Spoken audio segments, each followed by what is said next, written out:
Hello students, a very warm welcome.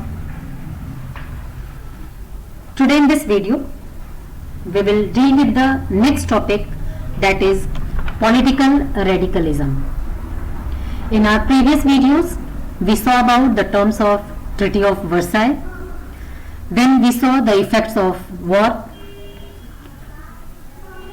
हमने देखा कैसे वीएमआर रिपब्लिक जो है वो सिचुएशन को टैकल नहीं कर पा रही थी, लोग उसे पसंद नहीं कर रहे थे क्योंकि Weimar Republic was the first experience of the Germans. इसके पहले कभी भी उन्होंने डेमोक्रेसी को प्रैक्टिस में नहीं रखा था और ये बात हम बहुत अच्छे से समझ चुके हैं कि जो वहां के लोग थे उन्होंने वेमर रिपब्लिक को सपोर्ट नहीं किया था। और इफेक्ट्स ऑफ वॉर में हमने ये भी देखा कि कैसे ट्रेंच लाइफ को ग्लोरीफाई किया जा रहा था, soldiers were placed over civilians, उनके जीवन को ज्यादा महत्व दिया जा रहा था, अग्रेशन को सपोर्ट किया जा रहा था और हर वो व्यक्ति जो जर्मनी के सम्मान की बात करता, युद्ध की बात करता, उसे पब्लिक प्लेस पे रिकॉग्निशन मिल रही थी। अब हम आज इस वीडियो में पॉलिटिकल रेडिकलिज्म को समझने की कोशिश करेंगे। रेडिकलिज्म वर्ड जो है वो रेडिकल से बना हुआ है और liberals, radicals, conservatives, democrats, about all these terminology we have already studied in our previous chapter, that is was socialism in Europe and Russian revolution. तो ये जो रेडिकलिज्म था, ये जो रेडिकलिज्म की जो फीलिंग थी, ये जर्मनी में एग्जिस्टेंस में आ रही थी। कौन होते हैं radicals? Those who support sudden change. और उस चेंज को हासिल करने के लिए कभी कभी ये वायलेंट भी हो जाते थे। अब चूंकि एक रेडिकल ग्रुप इमर्ज हुआ जर्मनी में, तो VMR Republic already existing government थी और पॉलिटिकल रेडिकलिज्म इमर्ज हो रहा था। कौन थे उसमें लोग? स्पार्टासिस्ट लीग, जो रेडिकलिज्म को सपोर्ट कर रहे थे, कौन थे वो? Spartacist League. और यहां पर अब existing government versus other parties, those who are willing to come into the power, इनके बीच अब कंपटीशन शुरू हो गया। स्पार्टासिस्ट लीग क्या था? Group pattern of Bolshevik revolution in Russia. ठीक वैसा ही ये ग्रुप था, जर्मनी में वर्क कर रहा था जैसा कि बोल्शेविक रिवॉल्यूशन का ग्रुप था रशिया में। मतलब ये कम्युनिस्ट से प्रभावित लोग थे, ये डेमोक्रेसी को सपोर्ट नहीं कर रहे थे। Demanding Soviet style governance, Spartacist league की डिमांड क्या थी? कि उन्हें सोवियत स्टाइल गवर्नेंस चाहिए, उन्हें डेमोक्रेसी बिल्कुल भी नहीं चाहिए, वो डेमोक्रेसी के फेवर में बिल्कुल भी नहीं थे। Later founded Communist Party of Germany, और आगे चल करके उन्होंने जर्मनी में भी कम्युनिस्ट पार्टी की स्थापना की और उनकी इच्छा थी कि वीएमआर रिपब्लिक को रिप्लेस करके पावर उनके हाथ में आ जाना चाहिए। अब वीएमआर रिपब्लिक के सपोर्टर्स कौन कौन थे? सोशलिस्ट थे। आप अच्छे से समझते हो सोशलिस्ट का मतलब क्या है? वह व्यक्ति जो इस बात में विश्वास रखते हैं कि सरकार का, गवर्नमेंट का कंट्रोल होना चाहिए ऑल काइंड ऑफ रिसोर्सेज पर, वो सोशलिस्ट हो गया। डेमोक्रेट्स थे सपोर्टर, नवंबर क्रिमिनल्स पढ़ा है ना? डेमोक्रेट्स कौन है?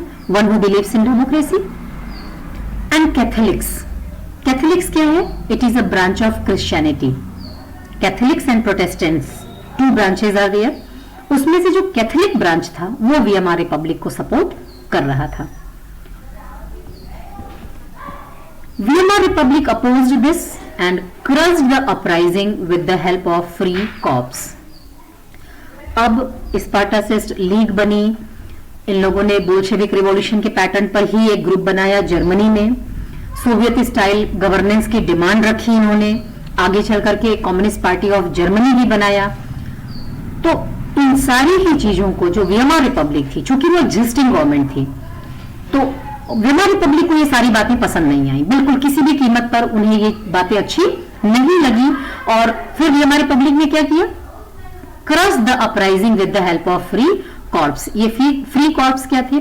जब फर्स्ट वर्ल्ड वॉर हुआ उसके बाद कुछ सोल्जर्स थे, कुछ की डेथ हो गई, जो वापस रह गए थे और उन्होंने आर्मी नहीं छोड़ी थी, वो जो है भाई एग्जिस्टिंग गवर्नमेंट के लिए सर्विस प्रोवाइड कर रहे थे।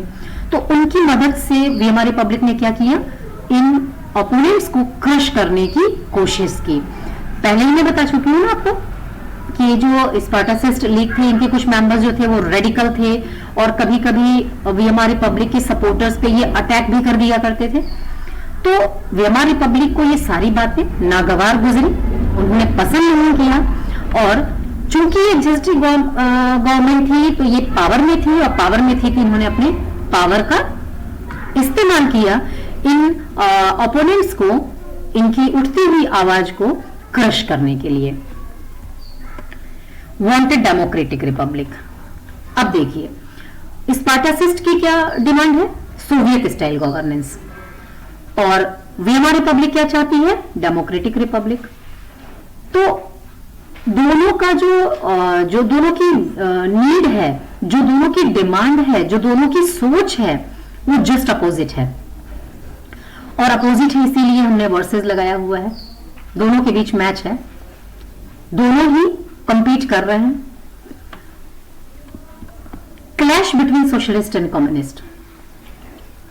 अब डेमोक्रेटिक जो सपोर्टर्स हैं वीएमआर रिपब्लिक के, जो सोशलिस्ट हैं, डेमोक्रेट्स हैं, कैथोलिक्स हैं, या फिर हम वीएमआर रिपब्लिक कह सकते हैं इन शॉर्ट, वीएमआर रिपब्लिक और स्पार्टासिस्ट लीग के बीच क्लैश होना एक नॉर्मल सी प्रोसेस है, क्योंकि दोनों की ideology just opposite to each other.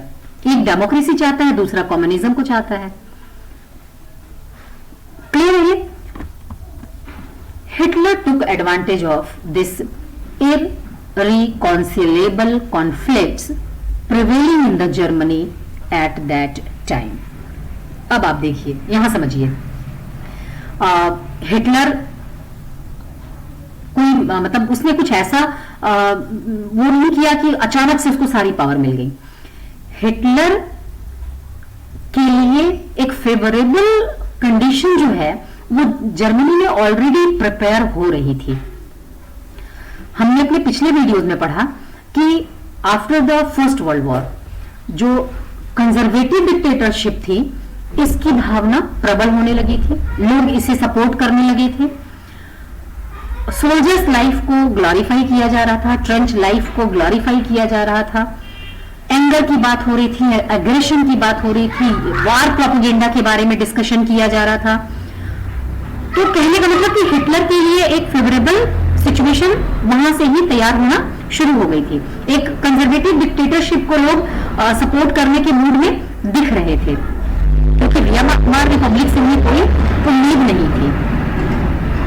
और यहाँ आप देखिए कि ये दो लड़ रहे हैं, एक एग्जिस्टिंग गवर्नमेंट और एक वो लोग जो पावर में आने के बारे में सोच रहे हैं। हिटलर ने इस सिचुएशन का फायदा उठाया। कैसी सिचुएशन थी ये? इररिकॉन्सिलेबल, मतलब कहीं से नहीं दिख रहा था कि इनके बीच में किसी भी तरीके का समझौता हो सकता है, समझौते की कोई गुंजाइश नहीं दिख रही थी। और इस सिचुएशन का फायदा उठाया हिटलर ने, और हिटलर ने क्या किया, अब वो धीरे धीरे उस सिचुएशन को कैश करने की कोशिश करेगा और वो फिर अपनी पावरफुल पोजीशन बनाने की कोशिश करेगा जर्मनी में। तो ये था कि पॉलिटिकल रेडिकलिज्म। और इसके अलावा भी हम नेक्स्ट वीडियो में डिस्कस करेंगे अबाउट इकोनॉमिक क्राइसिस। ये तो राजनीतिक पक्ष था जर्मनी का, जहां पर जर्मनी में अव्यवस्था थी, जर्मनी में लोग बहुत परेशान थे। और अब हम दूसरे वीडियो में देखेंगे कि कैसे इकोनॉमी के फील्ड में जर्मनी की परेशानी थी, क्या परेशानी थी, किस तरह से जर्मनी जूझ रहा था। ये सब कुछ हम अपने नेक्स्ट वीडियो में देखेंगे under the heading economic crisis. Okay, thank you.